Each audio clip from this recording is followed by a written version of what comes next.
Bonjour tout le monde, bienvenue à l'Espace Cuisine pour la sécurité alimentaire. Je m'appelle Erika Salem, je suis chargée de programme pour le Conseil du système alimentaire montréalais et chargée de projet de l'Espace Cuisine pour la sécurité alimentaire.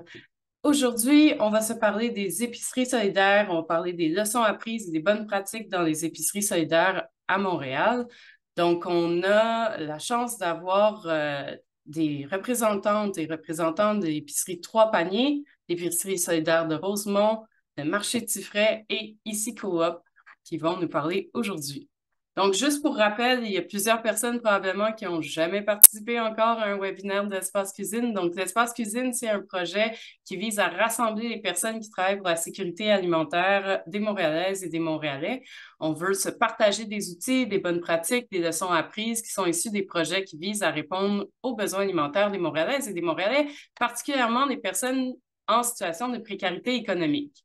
J'aimerais toutefois mentionner qu'on a des personnes qui viennent de différentes régions du Québec, de magnifiques régions, que ce soit l'Estrie, le Bas-Saint-Laurent, le Saguenay, puis tout le monde est bienvenu à contribuer puis à échanger au courant du webinaire. Là, c'est pas parce qu'on est une gang de Montréalais en majorité qu'on n'est pas intéressé à entendre les différentes expériences et puis vos questions liées aux épiceries solidaires.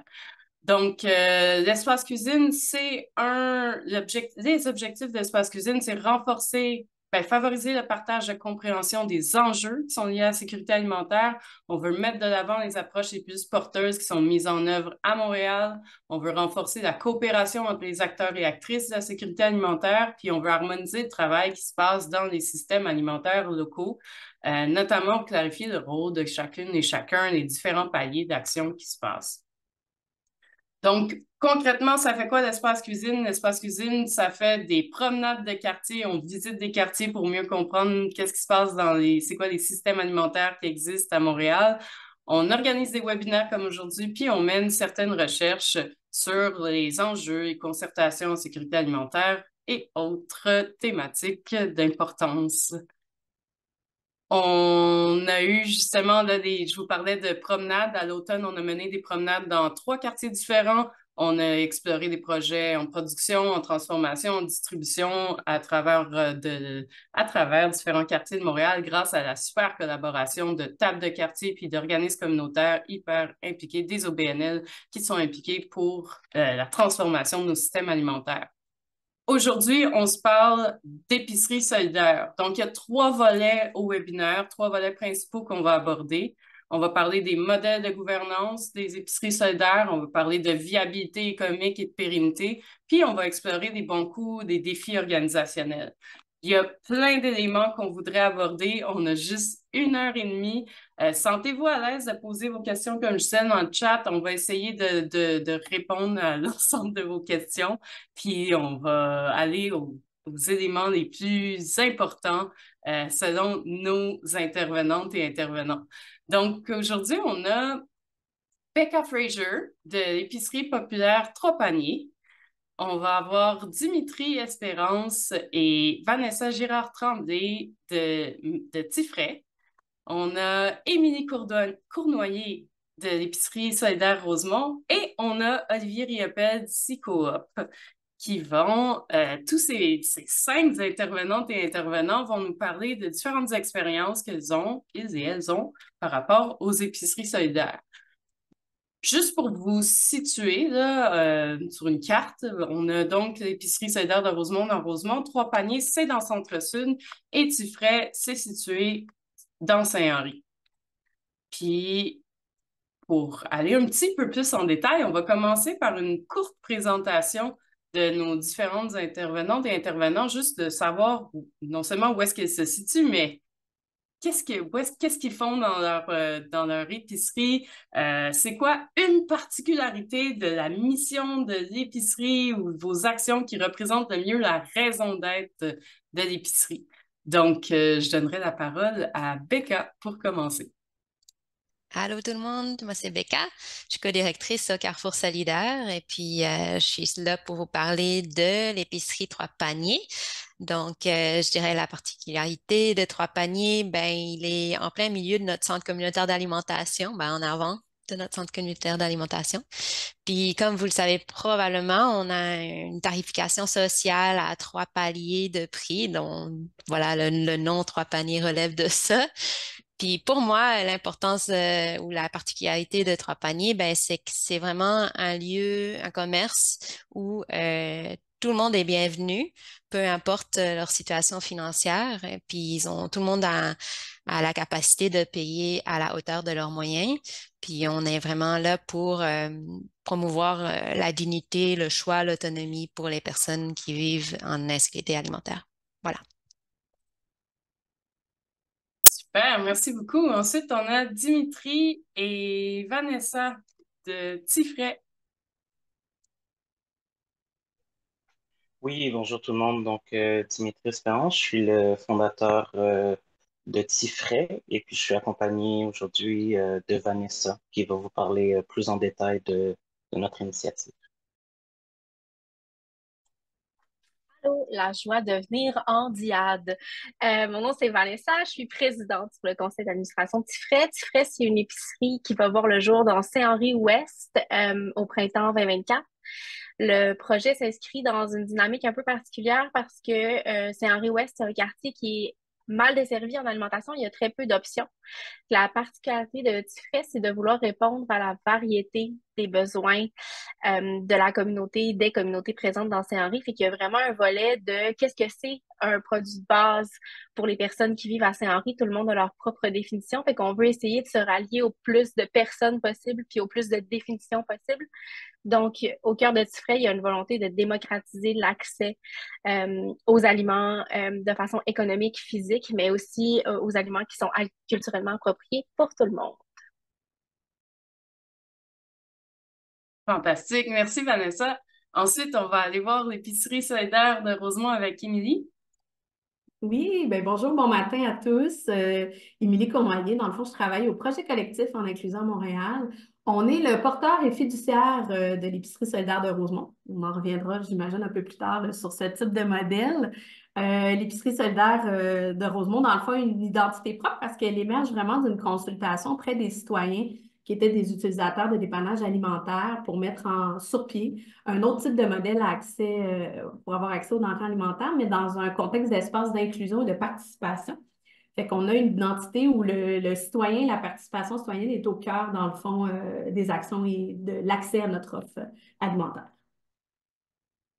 Fantastique. Merci, Émilie. Puis finalement, on a Olivier. Oui, bonjour. Merci de l'occasion de vous parler, de me prêter l'occasion, en fait, de vous parler aujourd'hui.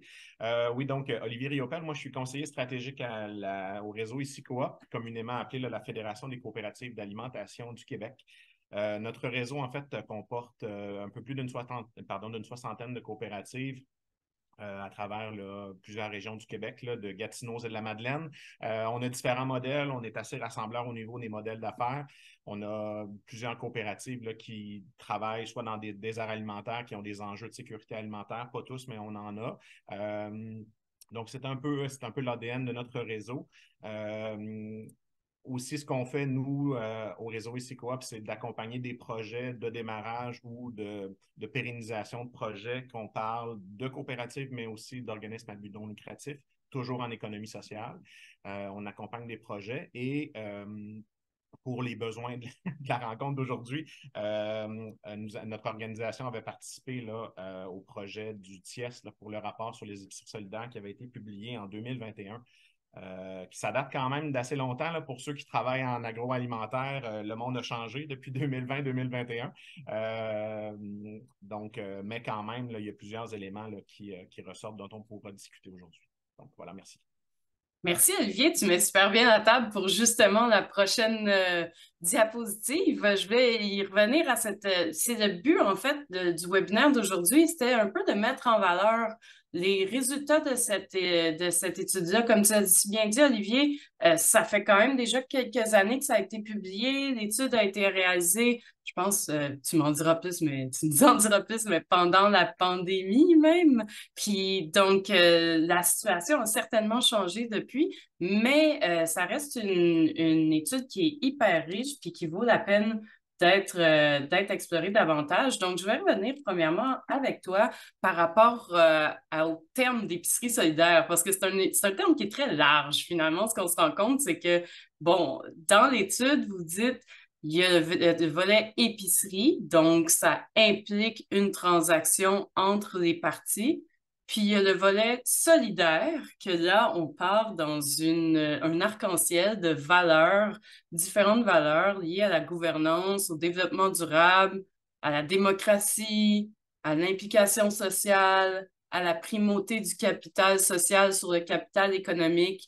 Est-ce que est-ce que c'est comme des checks? Est-ce qu'il faut comme cocher nécessairement l'ensemble de ces concepts-là pour se considérer comme une épicerie solidaire? C'est une très bonne question, Erika. Je dirais que ce passage-là, parce qu'il a fallu se donner une définition opérationnelle pour voir qui pouvait correspondre à une épicerie solidaire. Puis aussi, je me permets de rajouter aussi que l'élément solidaire fait référence à l'économie sociale, à l'entrepreneuriat collectif. Donc ça, c'était un élément qui était important. On avait, là, pour les besoins de la recherche, un comité aviseur avec plusieurs partenaires, l'économie sociale de Montréal, qui nous ont aidés là, à peaufiner une définition puis à avoir quelque chose quand même d'assez opérationnel. Mais on voulait en même temps avoir quelque chose d'assez large là, qui puisse englober différents modèles, comme on retrouve aujourd'hui avec mes collègues, et d'autres aussi. Donc, on est dans le spectre, on va de l'organisme communautaire qui a un projet d'économie sociale, on y reviendra, mais on est donc dans un organisme d'aide à la sécurité alimentaire, par exemple, dans une communauté, dans un quartier, jusqu'à... Il faut regarder ça comme un spectre jusqu'à plus dans des entreprises d'économie sociale, des entreprises collectives qui vont avoir dans leur mission directement vraiment le projet ou l'entreprise d'épicerie solidaire, avec ou non différents modèles comme on parlait de tarification sociale et tout ça. Donc, j'ai peut-être répondu un petit peu, j'ai donné un petit peu plus de détails, mais c'est ça. Donc, ce qui ressortait effectivement, c'est ces éléments-là. Puis, il y avait l'élément qui était évidemment central de ces organisations-là, c'est la question de l'accessibilité. Oui, ben justement, veux-tu nous en parler? Je te laisse la parole vu que tu connais vraiment bien le sujet, là, mais il y a moi j'ai vu dans l'étude que vous mettez de l'avant 3 caractéristiques principales d'épicerie solidaire. Veux-tu nous en parler davantage? Oui, c'est ça. Puis, tu sais, ça ne fait pas office de vérité. Il faut bien le comprendre. C'était une définition qui permettait d'avoir quand même de distinguer aussi c'était quoi les modèles de ces épiceries-là, comment ils se géraient, puis à qui elles s'adressaient aussi. Donc, c'était évidemment le premier point, on fait référence évidemment à l'économie sociale, donc géré par et pour la communauté. On fait référence à la gouvernance, au type de membres, et tout, que ce soit un OBNL ou une coopérative. En fait, ensuite, il y avait l'élément qui nous apparaissait central, c'est d'être dans, ça c'est le point 2, c'est d'avoir une offre qui permettait d'avoir ce qu'on appelait là, un panier complet d'une certaine façon. C'est-à-dire de pouvoir avoir une variété, une multitude de produits, sans être un supermarché là, de 25 000 pieds carrés, bien évidemment, mais d'avoir quand même différentes catégories, du frais, du sec, des produits. Donc, avoir vraiment quelque chose qui permettait de faire notre épicerie de la semaine. Donc, à prix raisonnable, bien évidemment, le plus possible, tout dépendamment des modèles. Et ensuite, il y avait le troisième élément qui était central, comme je le mentionnais, c'est la question de l'accessibilité. Et là, l'accessibilité, on la définissait, on la sous-catégorisait, parce qu'il y a l'accessibilité économique et tout ça, mais c'était quelque chose qui, puis j'ai bien aimé là, le commentaire de Becca pour commencer, c'est d'avoir un projet qui est ouvert à tous, qui est accessible à tous. Ça, c'était quelque chose qui était central quand on a rencontré les épiceries solidaires. Ça faisait vraiment partie d'une espèce de paradigme de départ, là, de dire on veut s'adresser à la communauté, on veut intervenir en sécurité alimentaire en étant accessible. Fantastique. Merci, Olivier. On va revenir à tous ces éléments-là, mais on va se plonger tout de suite dans les modèles de gouvernance parce que, comme tu as dit, il y en a beaucoup.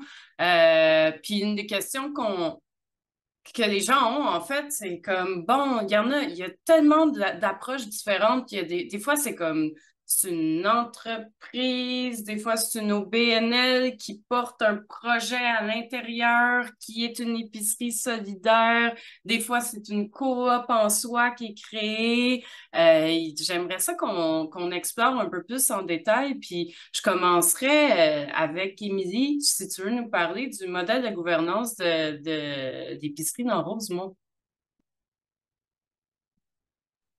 Enjeu de micro, mais c'est réglé. Oui, oui. Ben, c'est ça, dans le fond, l'épicerie solidaire de Rosemont est un stade de projet, donc est une initiative portée, mais n'est pas une entité légale, d'où le lien, dans le fond, qui est porté par notre organisme communautaire, par un OBNL, par le projet collectif, dans un rapport de lien fiduciaire. Que nous, on conçoit comme pas seulement un lien administratif, mais vraiment un lien d'accompagnement, de réflexion aussi par rapport au projet. Donc, on a comme l'entité épicerie solidaire qui se greffe dans nos projets réguliers comme au BNL, mais dans ce lien-là de fiduciaire, pour assurer un peu cette diversité d'expertise, on a aussi un comité de suivi qui porte le projet dans ses réflexions, dans ses grandes orientations. Donc, sur le comité de suivi, c'est là où il y a une place, effectivement, puis il y a une voix pour les citoyens qui sont membres, mais pour les différents acteurs aussi là, du quartier Rosemont là, qui accompagnent le projet depuis le départ ou d'autres expertises qui veulent se rajouter, là, se greffer au sein du projet. Fait que nous, on est vraiment dans ce modèle-là en réflexion après 10 ans. Ça fait quand même 10 ans que l'Épicerie solidaire de Rosemont existe. Donc, le modèle économique ou le modèle de gouvernance est toujours à réactualiser et à redéfinir avec les membres, avec les partenaires. Mais dans la dernière année, pour assurer une viabilité, on est dans ce type de rapport-là, donc de fiducie. Fantastique. Je serais curieuse de voir du côté du Carrefour solidaire avec 3 paniers, comment ça fonctionne. Oui, ben nous, dans le fond, on a deux entités légales au Carrefour. Donc, on a une entité légale qui est notre organisme de bienfaisance qui gère tous les programmes sociaux du Carrefour, donc que ce soit les cuisines collectives, les jardins, les repas communautaires, etc.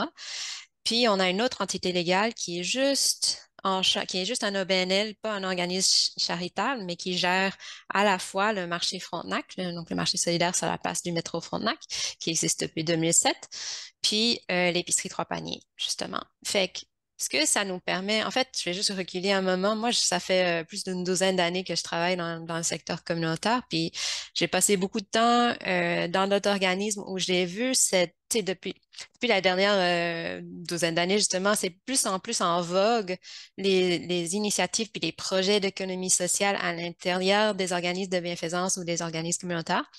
Je trouve ça vraiment cool et beau, mais j'ai toujours vécu, moi, dans ces projets-là, une tension justement entre un peu le côté économique capitaliste de ces projets-là, puis le côté social ou la mission justement de l'organisme. Puis j'ai vraiment apprécié, tu sais, hier, je relisais le rapport du TIES, puis ça ressort dans ce rapport-là, cette espèce de tension-là, puis je l'ai vraiment apprécié le voir là, parce que c'est quelque chose que j'avais comme ressenti à l'intérieur de moi-même sans avoir pour autant une solution très claire, sauf de dire, tu sais, hey, il faudrait vraiment qu'on distingue la mission sociale des pressions économiques capitalistes d'un projet qui a pour but d'être rentable, tu sais, ou de dégager des profits même. Fait que, au Carrefour, ce que j'apprécie vraiment, vraiment, c'est la distinction des deux entités légales, justement, qui fait en sorte que, ben, du côté du marché de l'épicerie, on vise la rentabilité. Tu sais, les projets doivent se tenir, puis idéalement dégager un profit qui est réinvesti dans les projets. Puis on s'entend que c'est hyper difficile avec les marges sur les produits alimentaires. On a encore besoin de subventions un peu pour soutenir ça, mais comme on prend des décisions qui prennent en compte le bien-être économique, tu sais, des projets puis la rentabilité. Après ça, on a notre organisme de bienfaisance, lui, qui est vraiment, qui a une mission qui n'a pas cette pression économique-là, qui sert sa mission, là. Puis, on a aussi de la capacité, puis j'en parlerai plus tantôt, là, je ne vais pas rentrer dans le détail, mais ça nous permet des choses comme la carte proximité, justement, qui est un moyen de subventionner l'achat, qui est porté par notre organisme de bienfaisance, mais qui bénéficie, dans le fond, tous les marchés qui participent. Donc, autant nos marchés à nous que tous les autres 38 marchés qui participent au projet. Fait que c'est juste une façon de comme vraiment distinguer un peu. C'est pas qu'on n'a pas de mission sociale à Trois-Paniers, on a la tarification sociale et tout ça, mais ça permet un peu plus de vraiment comme distinguer ou de se garder un peu des, des ground rules, tu sais, pour comment que les projets doivent fonctionner. Fait que c'est comme ça qu'on fait ça au Carrefour. Super, merci Becca. Puis on a Tifray de votre côté. Est-ce que vous êtes une OBNL? Oui, dans le fond, quand on a réfléchi Tifray, on s'est posé plusieurs questions, mais il y avait une volonté d'ancrer le projet rapidement dans le territoire. Puis pour des questions logistiques et rapides, on a décidé d'aller avec une OBNL, donc c'est une entreprise d'économie sociale, qui a la volonté de s'ancrer dans une gouvernance plurielle avec plusieurs personnes qui participent à des comités et qui ont la main à la pâte. Puis je ne veux pas répéter ce qui a été dit, mais j'ai été de l'autre côté de la table. J'ai travaillé en sécurité alimentaire pour des projets où c'est des initiatives issues du communautaire, des nouveaux projets d'un organisme existant. Puis en ouvrant Tifray ou en réfléchissant à Tifray, il y a vraiment plusieurs difficultés à devenir une nouvelle entité, en fait. Parce que, dans le fond, on part sur des nouvelles bases. Le financement, c'est plus compliqué. Il y a beaucoup plus de prêts que de subventions. Fait que ça nous limite aussi dans notre carré de sable. Puis ça fait en sorte qu'il y a quand même plusieurs défis à l'émergence de nouveaux projets. Puis au cœur de Tifray, il y a une mission sociale, là, mais il y a aussi cette volonté d'être périn économiquement rapidement. Donc pour nous, le modèle entreprise d'économie sociale faisait tout son sens. Par contre, pour avoir travaillé dans le communautaire, pour des organismes avec un numéro de charité, par exemple, euh, il y a vraiment une complexité à mettre en place des projets qui sont innovants, qui touchent à des composantes d'accessibilité économique, notamment aux aliments, quand tu démarres une nouvelle structure. Avec Tifray, on est vraiment là-dedans en ce moment, là, comment on travaille avec une gouvernance qui est ancrée sur le terrain, avec les gens du quartier, mais on veut aussi innover, puis sortir de la boîte, puis aller plus loin, puis challenger comment on rend les aliments véritablement accessibles, puis comment on participe à la transition socio-écologique en faisant ça, tu sais. Mais en tant qu'entreprise d'économie sociale, nos sources de financement sont limitées, puis on est un peu dans une boîte qu'il faut réfléchir à la pérennité économique, puis il faut s'endetter pour pouvoir émerger ces projets-là. Puis c'est un peu frustrant. Fait que j'ai comme mon chapeau de petit frais, puis je suis vraiment fière que c'est une entreprise d'économie sociale, mais c'est aussi problématique à plein niveau quand on réfléchit à des nouveaux projets comme des épiceries dans des quartiers qui sont mal desservis.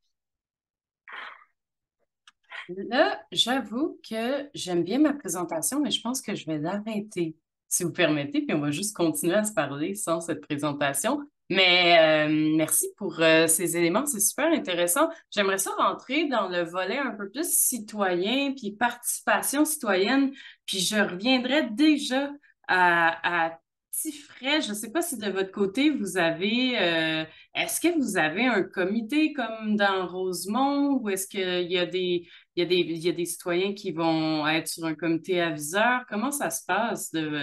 Qu'est-ce que vous avez pensé de ce côté, du côté de Tifray? Nous, la manière dont ça fonctionne, c'est que, dans le fond, on a un peu comme Vanessa l'a dit, une pluralité de personnes qui sont autour du projet. Certaines personnes sont issues du quartier, comme par exemple moi qui habite là depuis 7 ans, m'implique dans ce quartier-là depuis un certain temps aussi. Mais on a également été chercher des personnes de différents horizons, pas nécessairement du sud-ouest. Tout le monde a comme un ancrage dans le sud-ouest, ayant travaillé là, ayant habité là. Mais notre but, surtout, un peu comme l'a mentionné Vanessa, quand on lançait une initiative de ce type-là, c'est oui, certainement aller chercher comment je peux dire, la participation des citoyens, des résidents du quartier, mais n'empêche que dans les considérations économiques dans lesquelles nous étions, il y avait comme cette pression d'aller chercher rapidement beaucoup d'expertise très, très pointue. C'est un peu ça l'affaire avec des projets. Pour avoir déjà monté un projet 100% citoyen de type collectif citoyen, dans la théorie, c'est beau et c'est au cœur des valeurs, mais n'empêche que pour réussir à être capable de passer à travers tous les défis et tous comment je pourrais dire, les examens des différents comités de financement, des différents bailleurs de fonds, des différentes autorités réglementaires. Ce genre de projet demande vraiment d'expertise très élevé.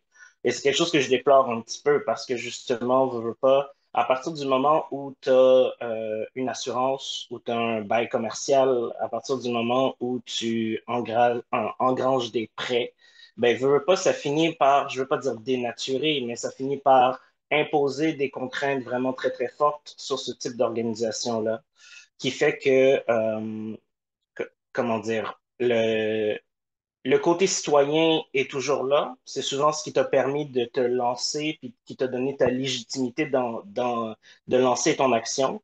Mais veux pas, il vient un moment où tu n'as pas le choix d'amener une certaine professionnalisation de ton organisation. Et c'est un peu là-dedans qu'on est, nous. On a dû rapidement passer à travers toutes ces différentes étapes-là. Donc, on opère un peu, je dirais, différemment. Ce que je veux dire par là, c'est qu'on s'est comme professionnalisé. Et puis là, maintenant qu'on a une structure ou qu'on veut créer une structure, là, on sera plus à même de pouvoir accueillir les différents citoyens qui ont la volonté de s'impliquer dans le projet. Fantastique. Merci, Dimitri. Du côté, je sais pas, là, j'hésite entre trois paniers et puis l'épicerie solidaire de Rosemont. Émilie, tu nous as parlé d'un comité aviseur qui est formé de citoyens. Est-ce que je sais que la place du bénévolat est super importante de votre côté, mais au-delà du bénévolat, le citoyen, est-ce qu'il est appelé à vraiment avoir occupé des espaces de pouvoir dans l'épicerie? Écoute, c'est une excellente question. Tu sais, la réflexion qu'on a sur le comité, c'est d'aller chercher des expertises et de reconnaître que le citoyen, par son vécu, détient cette forme-là d'expertise par son rapport avec soit l'alimentation, par son rapport avec son circuit alimentaire, son parcours. Fait que, tu sais, il y a quand même un profil également de citoyen qu'on recherche pour participer au sein du comité de suivi. Le comité de suivi est un espace qui guide plus les grandes orientations, les réflexions et pas décisionnel. Tu sais, quand tu nommes le plus par rapport aux espaces décisionnels, c'est pas l'espace décisionnel sur tous les enjeux qui vont être adressés parce que quand même un organisme communautaire, on prend cette responsabilité-là aussi de porter le projet et d'assumer les décisions. Fait que c'est un comité de suivi qui a une vocation de consultation qui permet d'enrichir ou d'enligner ou d'arrimer des fois plus rapidement des services. Et c'est là où on trouve que la voix citoyenne a tout son sens, tu sais, c'est pas, pour nous, c'est pas une expertise différente. C'est de reconnaître aussi que le citoyen a son propre bagage et peut alimenter les projets. Où il va avoir ces espaces un peu plus décisionnels, c'est que nous, il faut savoir que l'épicerie solidaire de Rosemont porte une seule personne salariée. Après, c'est des appuis ponctuels de l'équipe interne là, au niveau des communications, au niveau de l'intervention, mais il y a une seule chargée de projet. Donc, au niveau des opérations et du fonctionnement, c'est sûr que les citoyens bénévoles ont une grande place et ont une contribution réelle. Et à ce niveau, plus opération, ont des réunions qui sont davantage décisionnelles là, pour davantage le roulement ou le fonctionnement. Donc, c'est une équipe de 20 citoyens bénévoles qui permet à l'heure actuelle les ouvertures. Fait que oui, je pense que c'est intéressant. Puis je pense que ça l'amène aussi, ce que Dimitri nommait, c'est ça aussi que c'est un défi. Quand il y a une base solide des opérations qui est portée par un engagement citoyen, ben, ça demande des personnes salariées de s'assurer de bien accompagner, d'avoir standardisé certains rôles, certaines tâches, de vraiment partager l'information pour que ça roule et d'être toujours en continuel accompagnement. Fait que c'est sûr que c'est un enjeu, c'est un défi aussi qu'on porte au quotidien, là, d'avoir ce bassin-là citoyen, là, surtout dans la gestion des opérations. Là. Ça vient avec une richesse, mais ça vient aussi avec ses défis. OK. Fait que plus un bénévolat participatif de gestion de l'épicerie concret là, dans l'opération. J'étais curieuse, Becca, du côté de Trois-Paniers, est-ce qu'il y a du pouvoir décisionnel donné aux citoyens? Jusqu'à où on va là-dedans? Oui, mais j'ai beaucoup à dire sur l'implication citoyenne, fait que je vais essayer de ne pas m'éterniser, mais C'est ça, fait qu'en ouvrant Trois Paniers, ben, c'était hyper important pour nous d'assurer que Trois Paniers était un commerce alimentaire à l'image de la communauté. Donc, on a mis beaucoup d'énergie dans la consultation citoyenne, justement. Donc, on a formé un comité citoyen pour poser plein de questions. Tu sais, qu'est-ce qu'il devrait avoir sur les étals? Ça devrait ressembler à quoi quand tu rentres? Tu sais, ça devrait être quoi les prix, etc., etc. Puis, c'était vraiment, vraiment riche. En fait, on a eu beaucoup d'idées puis de réflexions dans ce comité-là qui ont été assez importantes dans la mise en place de l'épicerie. Puis, on a aussi pris le temps de valider avec notre comité qui s'appelle le CARA, qui est, je vais pas vous dire tout le nom du CARA parce que je vais probablement oublier une partie, mais c'est un comité de personnes vivant dans le quartier avec une expérience vécue de la pauvreté et de la sécurité alimentaire qui sont vraiment, je dirais, au cœur du Carrefour solidaire. Tu sais, c'est des gens qui sont avec nous pour la plupart depuis longtemps, qui se réunissent aux 2 semaines puis qui portent des actions en lien avec les enjeux alimentaires, que ce soit sociaux, politiques, etc., environnementaux. Mais bref, c'est comme, encore une fois, une groupe de personnes avec une expérience puis des opinions vraiment, vraiment riches auxquelles on va aller valider plein de choses quand on démarre un nouveau projet. Donc, on a fait ça pour l'épicerie, puis encore une fois, hyper important. Ils nous ont dit, hey, il faut que vous ayez des épices, par exemple. Puis, tu sais, on n'avait pas réfléchi à ça, des épices. Fait qu'on a comme trouvé une rack à semences dans notre sous-sol. On l'a converti pour tenir des épices. Puis, voilà, on a des épices maintenant. Puis, c'est grâce à eux. Sinon, on n'aurait pas allumé sur ça. Mais en effet, c'est important les épices pour pouvoir avoir une offre complète d'épicerie, justement. Fait que ça, puis on a continué d'avoir des rencontres du comité citoyen qui est assez ouvert aux nouveaux membres aussi là, pour continuer à valider. Tu sais, maintenant, on vient de fêter les 2 ans de Trois Paniers en janvier. Fait que c'est important, je pense, de continuer à valider. On a aussi un pot à suggestions qu'on check à toutes les semaines. Tu sais, il faut voir qu'est-ce que les gens réclament de plus. Là. Fait que il y a ça. Puis je pense que l'autre élément de participation citoyenne puis réponse à la communauté, c'est que on a eu une grosse réflexion sur justement cette idée d'être ouvert à tous et toutes et qu'est-ce que ça voulait dire dans le contexte particulier de notre quartier du centre-sud. Tu sais, on a un quartier en pleine gentrification, on a des nouveaux développements de condos de l'autre côté de la rue qui montent à toute vitesse. Puis on avait vraiment cette question de est-ce qu'on ferme la porte aux gens plus aisés en disant non, cet espace-là, c'est pas pour vous, c'est pour les gens en situation de vulnérabilité, puis c'est eux qu'on veut servir, tu sais?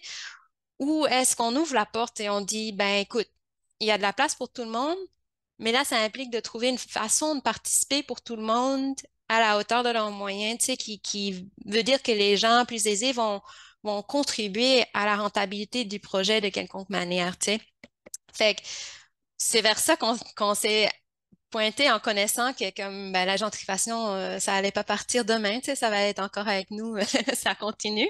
Fait que c'est de là qu'on a vraiment réfléchi, notamment Vanessa était avec nous à ce moment-là, puis on a réfléchi au modèle de tarification sociale justement à 3 paliers qui permet à quelqu'un qui vient d'acheter un condo qui est plus aisé de payer le prix au suivant, tu sais, qui va justement venir subventionner directement le prix solidaire qui est là pour le résident du quartier qui est là depuis 20 ans, qui a un peu plus serré dans son budget. Là. Fait que il y a cette espèce de volonté de créer une chaîne de solidarité qui permet justement à tout le monde d'être activement le bienvenu. Tu sais, puis on met beaucoup d'emphase sur ça. Quand les gens rentrent, on leur dit bonjour, on les accueille, on leur vraiment, tu sais, il y a vraiment beaucoup de réflexion sur l'accueil au centre justement pour que tout le monde comprenne que ben c'est pas un espace juste pour un type de personne, c'est vraiment un espace de mixité sociale finalement où tout le monde a son rôle à jouer. Puis comme ça, on a aussi du bénévolat, justement, tu sais, à l'épicerie, les gens peuvent venir faire du bénévolat. Mais moi, j'ai des valeurs assez fortes là-dessus que je pense qu'on se doit de pouvoir opérer son projet avec des employés rémunérés, là, veut pas. Là, je rentre encore dans mes tensions anticapitalistes, capitalisme, là, mais pour moi, on a besoin d'argent pour manger dans la vie, dans la société dans laquelle on vit. Mais pour moi, j'ai une valeur forte de rémunérer mon équipe pour leur travail, même s'il y a de la place pour des bénévoles. Bien sûr, il y a toujours de la place pour un bénévole ou une bénévole. Mais c'est pas tout le monde qui a du temps, c'est pas tout le monde qui a les moyens, les capacités physiques, etc., etc. Fait que pour moi, c'est un bonus ou une façon de s'impliquer, justement, une manière pour une personne de prendre un rôle en tant que bénévolat pour contribuer au projet. Mais à la base, je pense que c'était important pour nous que les projets, justement, la pandémie, je pense qu'on a tous vécu ça un peu, les limites du bénévolat. Non, c'était important pour nous que le projet puisse fonctionner puis qu'on rémunère équitablement nos employés pour leur travail. Ouais. Voilà. Fantastique. Merci, Becca. Tu nous as amené doucement vers la deuxième thématique de mixité sociale et pérennité économique. Puis ça va être, je veux vraiment absolument revenir vers, il y a une question là, dans la salle qui demande comment, en tout cas, on va revenir à la fixation des prix puis aux 3 paniers parce que c'est super important de mieux comprendre comment vous faites ça. Mais avant, je voulais voir, Olivier, est-ce que tu avais des éléments par rapport à la gouvernance que tu voyais qu'on devrait juste mentionner ou euh, ça va, on a fait le tour puis on passe au volet clé de pérennité économique? Euh, il y a des éléments dans le rapport là, de 2022 là, qui parlent de gouvernance. Là. Je ne m'y attendrai pas beaucoup, mais je dirais peut-être très sommairement que ce qu'on voyait quand on rencontrait des épiceries solidaires où on sentait qu'il y avait une espèce au niveau de la gouvernance, qu'il y avait un fonctionnement. Je ne parle pas dans le modèle, je parle vraiment dans la façon dont les gens travaillent ensemble, les différentes parties prenantes. Quand il y avait une vision commune qui était partagée, quand on rencontrait, par exemple, un administrateur, un employé, puis un gestionnaire, par exemple, d'une épicerie solidaire, et on sentait qu'ils se projetaient dans l'avenir avec une vision commune, c'était dans une façon stratégique, tu sais, ça reste un projet collectif hein, qui est soutenu, puis c'est toujours ça les grands enjeux de la gouvernance, peu importe l'organisation.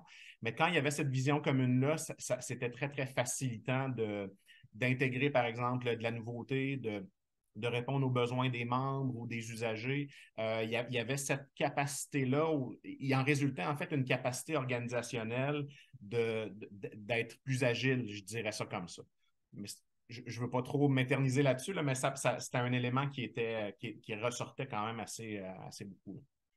Oui, ben j'en doute pas, la vision commune. Tu en parlais, Émilie, justement, que vous étiez là-dedans en train d'essayer de revoir peut-être le modèle, puis comment vous alliez refondre peut-être l'épicerie de Rosemont. Je ne sais pas si tu veux nous en parler un peu.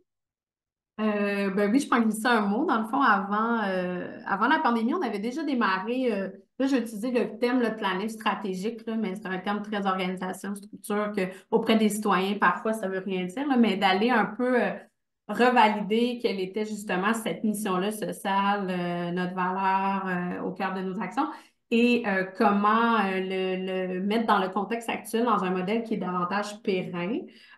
Fait que, tu sais, c'est toujours en cours, tu sais, dans le sens que je pense que la réflexion est pas terminée. L'idée a été de commencer avec la base, hein, par l'origine du projet. Hein. Je pense qu'à l'Épicerie solidaire de Rosemont, inévitablement, la base, c'est les citoyens qui ont interpellé le communautaire pour mettre en place ce type de modèle. Donc, d'aller revoir avec les membres, avec les bénévoles. De toute façon annuelle, il y a une assemblée qui rallie tout ça. Nous, on a un concept de membership, donc il y a des membres à l'Épicerie solidaire, là. Il n'y a pas de critères. Là. Le critère pour être membre, c'est de vouloir justement s'allier dans ce projet collectif, d'être interpellé par ces enjeux sociaux et de sécurité alimentaire et de vouloir contribuer à l'émergence. Donc, c'est aller les ressonder pour revalider un peu quelle avenue on devrait prendre, quels seraient les modèles possibles, qu'est-ce qui manque dans l'existant, même en faire une analyse un peu de force et faiblesse. Qu'est-ce que dans le contexte actuel, dans Rosemont, ça va évoluer, comment l'épicerie solidaire peut s'adapter. Donc, il y a eu une première consultation avec les membres, les citoyens, les bénévoles. On a fait rejaillir tout ça au niveau du comité de suivi, des partenaires qui sont davantage impliqués, et après au niveau plus local aussi du quartier, donc d'aller interpeller les acteurs pour voir quelle est votre perception de l'épicerie solidaire de Rosemont, dans comment elle s'insère dans la chaîne actuelle au niveau du circuit alimentaire, tout ça. Donc, on a recueilli toutes ces informations-là. On est en train, j'allais dire, de les digérer, de les intégrer pour peut-être arriver avec des propositions là, futures là, sur la suite. Mais on a fait cet exercice-là, surtout après 10 ans. Je pense que c'était une chose pertinente d'aller revalider dans un contexte qui est tellement fluctuant, tout ça, là, et qui sont même les personnes qu'on rejoint. Puis c'est là qu'on se rend compte que je pense que ça a beaucoup changé à travers les dernières années. D'où les petits ajustements qu'on a déjà faits là, à l'heure actuelle où il y a ce contexte-là de membership plus dans l'approche, mais n'est pas lié avec une adhésion financière. Il n'y a plus de critères non plus liés à un rapport économique ou avec un revenu ou un statut économique à l'Épicerie solidaire de Rosemont. Donc, c'est ouvert à tous, à ceux qui s'y reconnaissent. Et il y a différentes formes d'y participer, étant dans un rapport plus client, mais aussi de vouloir y participer pour contribuer à la réalisation des opérations ou à l'espace d'échange aussi que ça permet, que ça crée. Parce que c'est aussi ça, la réflexion du modèle de l'épicerie solidaire, c'est qu'on a deux volets quand même intimement liés. Il y a ce volet social inclusion, puis il y a le volet davantage rapport économique avec l'épicerie. Donc, comment s'assurer que ça fait du sens, que c'est cohérent. Fait que les discussions, les réflexions étaient hyper riches. Et là, c'est de voir comment le comité suivi va porter tout ça là, pour en faire des propositions. C'est une joute un peu d'aller-retour entre ce qu'on a recueilli et la suite. Fantastique. J'apprécie beaucoup le fait que non seulement vous allez chercher les citoyens, mais aussi vous inscrivez dans le système alimentaire local. Donc, il y a peut-être les autres parties prenantes qui contribuent au système alimentaire de Rosemont, qui sont impliquées dans la vision, justement. L'épicerie s'inscrit dans un quartier où est-ce que d'autres acteurs, ces acteurs-là peuvent être intéressés à collaborer avec l'épicerie. Donc, le fait que vous les interpelliez pour la définition de votre vision, c'est super intéressant. J'apprécie beaucoup ce volet-là. Là, je veux aller vraiment dans le clou du spectacle. Il y a plein de choses, j'ai plein de questions qui me passent par la tête. Le volet de critères d'admission, je serais curieuse avant d'aller à la pérennité économique juste rapidement. Olivier, est-ce que ça se peut, une épicerie solidaire qui a des critères? Dans ma tête, je suis comme, ben, une épicerie solidaire, c'est pour tout le monde, mais peut-être que je me trompe. Ben, c'est-à-dire que, par exemple, si une épicerie solidaire est gérée sous forme coopérative, ben, la coopérative peut définir, par exemple, une coopérative de solidarité, des types de membres qui vont être, là, c'est la géométrie variable, c'est vraiment la coopérative qui définit ces éléments-là. Mais des critères d'adhésion, mais ce n'est pas des critères discriminants, là, c'est pas dans ce sens-là. Mais en général, les coopératives ne sont pas, c'est pas exclusif aux membres qui sont. On peut ne pas être membre d'une coopérative et bénéficier des services d'une coopérative sans problème. On n'a pas besoin d'avoir un statut présenté. Là, il n'y a pas de barrière à l'entrée, disons, là, pour le modèle coopératif. Puis si je prends un pas de recul, si je regarde un peu les épiceries solidaires qu'on avait rencontrées, il y avait, comme je le mentionnais en préambule, c'est la question de l'accessibilité. C'est une question d'équilibre après ça. Donc, les projets qu'on avait rencontrés, les gestionnaires de ces projets-là voulaient que ça soit accessible à tous. Donc, il n'y avait pas de critères. Mais dans d'autres types de modèles, des fois liés au dépannage alimentaire, à d'autres façons de travailler la sécurité alimentaire et l'accessibilité alimentaire, des fois, ils pouvaient en avoir, mais pas dans le cadre des épiceries là, solidaires qu'on avait rencontrées. Mais justement, j'aime ça, ça fait le pont parce que on veut s'approvisionner en aliments. Souvent, une épicerie solidaire, un des buts, c'est justement d'aller mettre de l'avant des aliments frais, des aliments locaux. On veut renforcer l'accès à une alimentation saine, locale, durable pour toutes et tous à travers une épicerie où est-ce que tout le monde est bienvenu. Mais comment on fait pour que ça soit pérenne? C'est quoi la magie? Il y a du côté de, tu sais, on a vu, là, il y a les 3 paniers qui sont mis de l'avant par Becca. Je serais curieuse de vous entendre les 3. Je ne sais pas qui veut commencer avec ce volet-là, mais comment on fait pour fixer des prix qui permettent quand même d'être viables à long terme, mais aussi assurer l'accessibilité économique? Est-ce que ça nous met dans une posture qu'on reste dépendant aux subventions pour toujours? Est-ce que c'est comme ça? Est-ce que c'est le modèle d'affaires finalement d'une épicerie solidaire? Ça nécessite un appui de subvention. J'aimerais vraiment vous entendre, puis je ne sais pas qui voudrait commencer. Et j'ai envie de sauter tout de suite sur quelque chose qui est vraiment très important là, pour moi, puis je pense pour quelques initiatives montréalaises. L'insécurité alimentaire, la raison, c'est la pauvreté, là. Puis c'est sûr qu'à partir du moment où tu es un commerce en alimentation, tu veux améliorer l'accès économique aux aliments. Si ton objectif, c'est d'avoir des prix qui sont compétitifs, qui sont en dehors des grandes bannières, qui sont avantageux pour les personnes qui vivent sur l'aide sociale avec 700 $ par mois puis qui payent 90% de leur revenu va à leur loyer, c'est clair que tu as besoin de subventions. C'est clair que tu as besoin de façon alternative de renflouer tes coffres. Tu sais, comme Becca l'a bien nommé, la force de Trois Paniers, je pense, c'est sa chaîne de solidarité. Mais c'est difficile, ça, innover tant que ça. Comme ça prend une expertise, ça prend un historique dans ton organisation pour être capable de faire ça, mais ça prend aussi des subventions. Fait que je pense que la pérennisation à tout prix, là, moi, je vois ça comme vraiment un gros danger. Puis comme quand on dit ça dans ma tête, il y a plein de lumières qui s'allument rouge parce que on essaie de faire l'impossible. On n'est pas Maxi, on n'est pas IGA, on est une entreprise dans un désert ou dans un marais alimentaire, puis on essaie de rendre les aliments accessibles au plus grand nombre. Puis en plus de ça, on est comme, ah, ben on va faire ça, puis on va faire des profits qui vont être réinvestis, on va être rentable, on n'aura plus besoin de subventions. Il y a des raisons pourquoi les grandes bannières ne sont pas dans ces quartiers-là, puis il y a des raisons pourquoi les gens dépendent des banques alimentaires, tu sais. Fait que j'aimerais juste qu'on réfléchisse à est-ce que c'est une mauvaise chose d'être dépendant de subventions dans le contexte où les revenus des gens sont insuffisants, puis comme ils peuvent pas se nourrir convenablement, puis comme nous, en tant que troisième jambe du gouvernement, à essayer de pallier à ces problèmes-là, puis à desservir des communautés qui sont marginalisées, qui sont mal desservies. Est-ce que c'est vraiment problématique qu'on ait besoin de subventions? Puis la chose que je rajouterais, c'est ce qui est problématique, c'est peut-être la difficulté d'avoir accès aux subventions pour répondre à des besoins humains de base.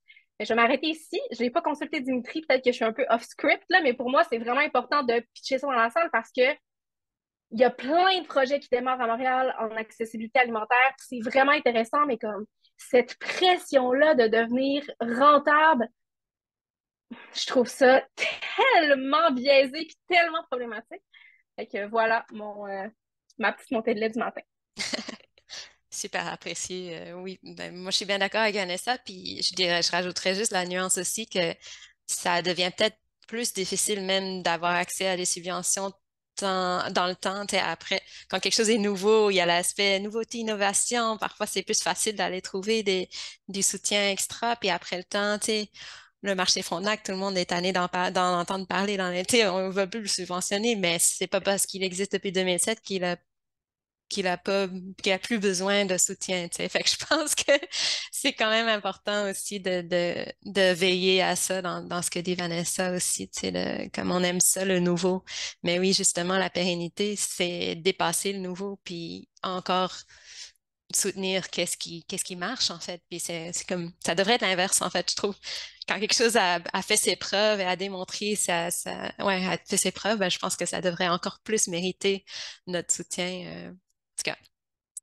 Mais l'autre chose que je voulais dire, c'est juste, tu sais, nous, on a la tarification sociale à Trois Paniers. C'est toute une affaire, là, et puis je trouve ça génial et ça marche, tu sais, dans un certain... tu sais, on arrive à balancer ici et là les différents paliers de prix, puis justement avoir différents types de personnes qui viennent utiliser différents prix dans l'épicerie. Mais on a aussi, donc je vous avais parlé de la carte proximité, et pour moi, c'est une partie quand même importante de l'équation parce que, pas juste pour nous, là, mais pour tous les marchés et épiceries qui participent dans le projet. Puis justement, comme je vous ai dit, c'est un projet régional qui est porté à l'échelle de Montréal, tu sais, dans 11 arrondissements, et porté régionalement par le Carrefour, mais par notre entité notre charité, notre organisme de bienfaisance. Puis ce que ça permet justement, tu sais, c'est des petites cartes plastiques, si vous ne connaissez pas, avec un montant mensuel qui sont mis dessus, qui sont distribués aux ménages qui vivent l'insécurité alimentaire, puis qui peuvent être utilisés pour acheter des aliments à tous les commerces participants. Donc, tu sais, l'épicerie Trois Paniers participe, Marché Frontenac il participe aussi, puis plein d'autres épiceries, je vois le Mac, je vois Maxime, allô Max, plein d'autres marchés qui participent justement à l'échelle de Montréal. Puis ce que ça fait, c'est que ça augmente le pouvoir d'achat. Donc, tu sais, Vanessa parlait des gens qui vivent l'insécurité alimentaire. Ben, le problème, c'est qu'ils n'ont pas assez de sous pour aller dépenser dans les épiceries solidaires ou dans des épiceries normales. Tu sais. Fait que là, on met l'argent dans leur poche qui augmente leur pouvoir d'achat. Ça les amène dans les marchés, que ce soit des marchés fermiers, des marchés solidaires, des épiceries solidaires, peu importe, mais d'une façon qui met pas en péril la rentabilité de ce marché-là, tu sais, parce que ces gens-là, tout à coup, ils peuvent payer le même prix que tout le monde. Donc, tu sais, à Trois Paniers, on leur demande, puisqu'ils ont une carte qui est déjà subventionnée, de payer le prix suggéré, tu sais, qui est le prix avec la marge de 30%, tu sais, qui permet à l'épicerie de fonctionner. Fait que c'est quand même intéressant parce que c'est une façon additionnelle de comme servir les gens, de faire rentrer les gens, puis sans atteindre la rentabilité, tu sais, sans mettre en péril la rentabilité du marché. Puis je pense que c'est quelque chose, c'est une façon créative, dans le fond, de permettre ça. Puis je pense que, en tout cas, c'est quelque chose, je pense des initiatives, ça fait partie de l'équation pour moi parce que je pense que faut pas juste qu'on réfléchisse à des modèles alternatifs intéressants de création d'épicerie. Oui, on le fait, puis j'y crois. Mais il y a aussi cette partie-là de réfléchir à des programmes qui vont justement enlever cette pression-là de l'épicerie et la mettre plutôt, tu sais, ou mettre de l'argent dans les poches des gens pour qu'ils puissent contribuer, tu sais. Ils veulent contribuer. Il faut juste leur donner le moyen.